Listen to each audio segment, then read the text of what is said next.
ವಿಶ್ವವಿದ್ಯಾಲಯದ ಎಲ್ಲ ವಿಶ್ರಾಂತ ಕುಲಪತಿಗಳು ಸಹ ಭಾಗಿಯಾಗಿತ್ತು.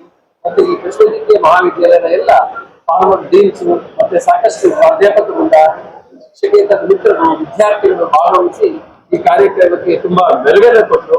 ಅದರಲ್ಲೂ ವಿಶೇಷವಾಗಿ ಈ ಒಂದು ಮಹಾವಿದ್ಯಾಲಯದ ಅಲ್ಯೂಮಿನಿ ಆಗಿರ್ತಕ್ಕಂಥ ಶ್ರೀಯುತ ರಾಧಾಕೃಷ್ಣನ್, ಈಗ additional chief secretary Tamil Nadu government ಅಲ್ಲಿ, ಅವರು ಸಹ ಈ ಒಂದು ಮಹಾವಿದ್ಯಾಲಯದ ಅಲ್ಯೂಮಿನಿ, ಅವರು ಸಹ ಈ ಕಾರ್ಯಕ್ರಮದಲ್ಲಿ ಅವರ ಒಂದು ಅನುಭವವನ್ನ ಹಂಚಿಕೊಂಡ್ರು.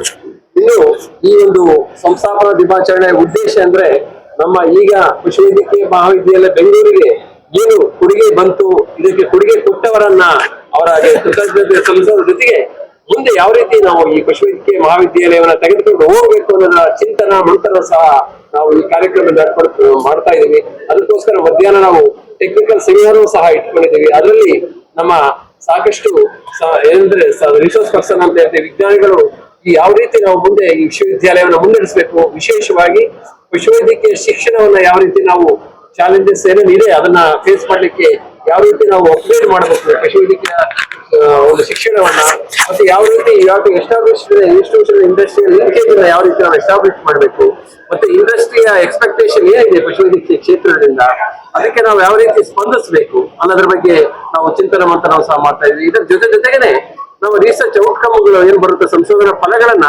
ರೈತರಿಗೆ ತೆಗೆದುಕೊಡ್ಬೇಕಾದ್ರೆ ನಾವು ಯಾವ ರೀತಿ ನಾವು ಶ್ರಮ ವಹಿಸಬೇಕು, ಅದಕ್ಕೆ ವಿಶೇಷವಾಗಿ ನಾವು ಹೇಳ್ತೀವಿ ಬೆಸ್ಟ್ ಅಡ್ವೈಸರಿ ಪ್ರಾಕ್ಟೀಸಸ್ ಅಂತ ಹೇಳ್ತೀವಿ.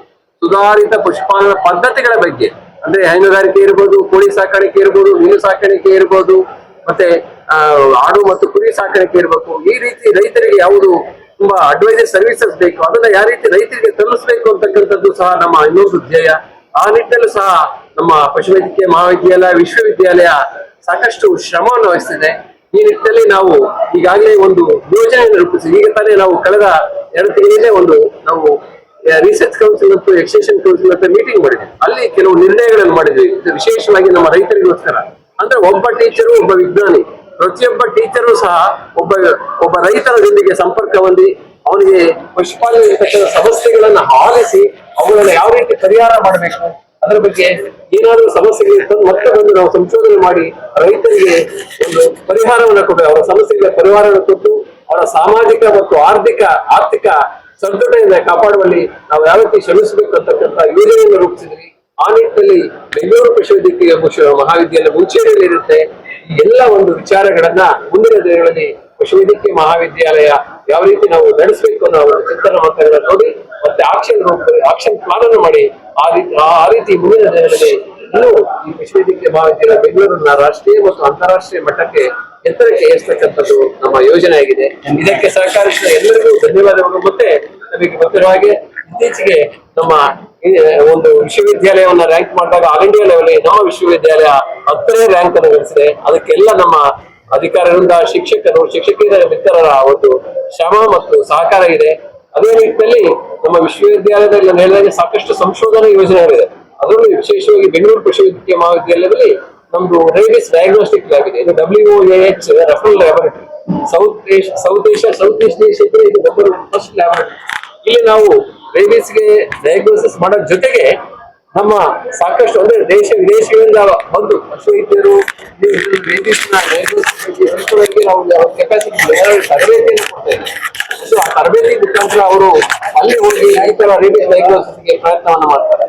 ಅದೇ ನಿಟ್ಟಿನಲ್ಲಿ ನಮ್ಮ ವಿಶ್ವವಿದ್ಯಾಲಯದಲ್ಲಿ ಒಂದು ವ್ಯಾಕ್ಸಿನ್ ಪ್ರೊಡಕ್ಷನ್ ಇನ್ಸ್ಟಿಟ್ಯೂಟ್ ಇದೆ, ಅದು OHMDB ಅಂತ ಹೇಳ್ತೀವಿ. ಅಲ್ಲಿ ಜಾನುವಾರುಗಳಿಗೆ ಅಂದ್ರೆ ರೋಗ ಬರದಂಗೆ ನಿಯಂತ್ರಣ ಮಾಡ್ಲಿಕ್ಕೆ ಬೇಕಾಗಿರ್ತಕ್ಕಂಥ ಲಸಿಕೆಗಳ ಉತ್ಪಾದನೆಯನ್ನ ಮಾಡ್ತೀವಿ.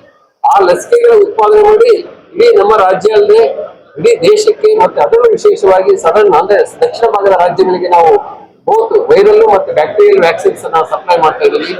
ಈಗ ಅಲ್ಲಿ ಒಂದು ವಿಶೇಷವಾದ ಒಂದು ಯೋಜನೆ ಬಂದಿದೆ, ಯೂನಿವರ್ಸಲ್ ಇನ್ಫ್ಲೂಯೆನ್ಸಾ ವ್ಯಾಕ್ಸಿನ್. ಸೊ ಇದು mRNA ವ್ಯಾಕ್ಸಿನ್, ಲೇಟೆಸ್ಟ್ ಟೆಕ್ನಾಲಜಿ ಉಪಯೋಗಿಸಿಕೊಂಡು ವ್ಯಾಕ್ಸಿನ್ ಪ್ರೊಡಕ್ಷನ್ ಮಾಡ್ತಕ್ಕಂತ ಒಂದು ಯೋಜನೆ. ಅದನ್ನ ಸಹ ನಾವು ಈಗ ಅಭಿವೃದ್ಧಿ ಮಾಡ್ತಾ ಇದ್ದೀವಿ. ಅದೇ ರೀತಿ ನಮಗೆ ಗೊತ್ತಿದೆ ಇತ್ತೀಚಿನ ಉಚ್ಚನಾಯಿ ರೋಗ ಸಮಸ್ಯೆ, ಬೀದಿನಾಯಿಗಳ ಸಮಸ್ಯೆ ಜಾಸ್ತಿ ಆಗ್ತದೆ. ಅದಕ್ಕೆ ಅವುಗಳಿಗೆ ನಾವು ಲಸಿಕೆ ಹಾಕೋದು ಕಷ್ಟ. ಆ ನಿಟ್ಟಿನಲ್ಲಿ ಬಾಯಿಯ ಮುಖಾಂತರ, ಆಹಾರದ ಮುಖಾಂತರ ಯಾವ ರೀತಿ ಲಸಿಕೆ ಕೊಡಬೇಕು ಅನ್ನೋದ್ರ ಬಗ್ಗೆ ಸಂಶೋಧನೆ ಆಗ್ತಿದೆ ಮಹಾವಿದ್ಯಾಲಯದಲ್ಲಿ. ಇಂಥ 10 ಹಲವಾರು ಸಂಶೋಧನೆ ಯೋಜನೆಗಳು ನಮ್ಮ ವಿಶ್ವವಿದ್ಯಾಲಯದಲ್ಲಿದೆ. ಇನ್ನೊಂದು ಇತ್ತೀಚೆಗೆ ಅನಿಮಲ್ ವೆಲ್ಫೇರ್ ಇಶ್ಯೂಸ್ ಬಹಳ ಅಂದ್ರೆ ಪ್ರಾಣಿ ಕಲ್ಯಾಣದ ಬಗ್ಗೆ ಸಾಕಷ್ಟು ಮಾತಾಡ್ತಾ ಇದ್ದೀವಿ. ಅದ್ರ ಬಗ್ಗೆ ಜಾಸ್ತಿ ಕನ್ಸ್ಯೂಮರ್ಸ್ ಅವೇರ್ನೆಸ್ ಇದೆ. ಈ ನಿಟ್ಟಿನಲ್ಲಿ ನಾವು ಇಂಟರ್ನ್ಯಾಷನಲ್ ಕೊಲಾಬ್ರೇಷನ್ ಇದೆ. University of member UK. ಅದ್ರ ಜೊತೆಗೆ ನಮ್ಮ ವಿಶ್ವವಿದ್ಯಾಲಯ annual welfare research and education ಗೆ ಕೊಲಾಬರೇಷನ್ ಮಾಡ್ಕೊಂಡಿದ್ದೀವಿ. ಆ ನಿಟ್ಟಿನಲ್ಲಿ ಈ ಒಂದು ಮಹಾವಿದ್ಯಾಲಯ ಮತ್ತೆ ನಮ್ಮ ಹಾಸನ ವಿಶ್ವವಿದ್ಯಾಲಯ ಮಹಾವಿದ್ಯಾಲಯದಲ್ಲಿ ಇಂಟರ್ನ್ಯಾಷನಲ್ ಅನಿಮಲ್ ವೆಲ್ಫೇರ್ ಸೆಂಟರ್ಗಳನ್ನು ಸಹ ನಾವು ಪ್ರಾರಂಭ ಮಾಡಿದ್ವಿ. ಹೀಗೆ ಹಲವಾರು ಚಟುವಟಿಕೆಗಳೊಂದಿಗೆ ನಮ್ಮ ವಿಶ್ವವಿದ್ಯಾಲಯ ಬೆಳೀತಾ ಇದೆ. ಮತ್ತೆ ಅದರಲ್ಲೂ ಈ ಒಂದು ಬೆಂಗಳೂರು ಪಶುವೈದ್ಯಕೀಯ ಮಹಾವಿದ್ಯಾಲಯ ಬಹಳ ಅಂದ್ರೆ ಇಡೀ ರಾಜ್ಯದಲ್ಲಿ ಮೊದಲ ಪಶುವೈದ್ಯಕೀಯ ಮಹಾವಿದ್ಯಾಲಯ. ನಾವೆಲ್ಲರೂ ಇದರ ಒಂದು ಹಳೆಯ ವಿದ್ಯಾರ್ಥಿಗಳು. ಮತ್ತೆ ಆದ್ರಿಂದ ಇವರೆಲ್ಲರೂ ಒಟ್ಟುಗೂಡಿ ಈ ಒಂದು ನಮ್ಮ ಪಶುವೈದ್ಯಕೀಯ ಶಿಕ್ಷಣ, ಸಂಶೋಧನೆ ಮತ್ತು ವಿಸ್ತರಣಾ ಚಟುವಟಿಕೆ ಇನ್ನೂ ಅರ್ಥಪೂರ್ಣವಾಗಿ ಮಾಡ್ತೀವಿ ಅಂತ ಈ ಸಂದರ್ಭದಲ್ಲಿ ಧನ್ಯವಾದ.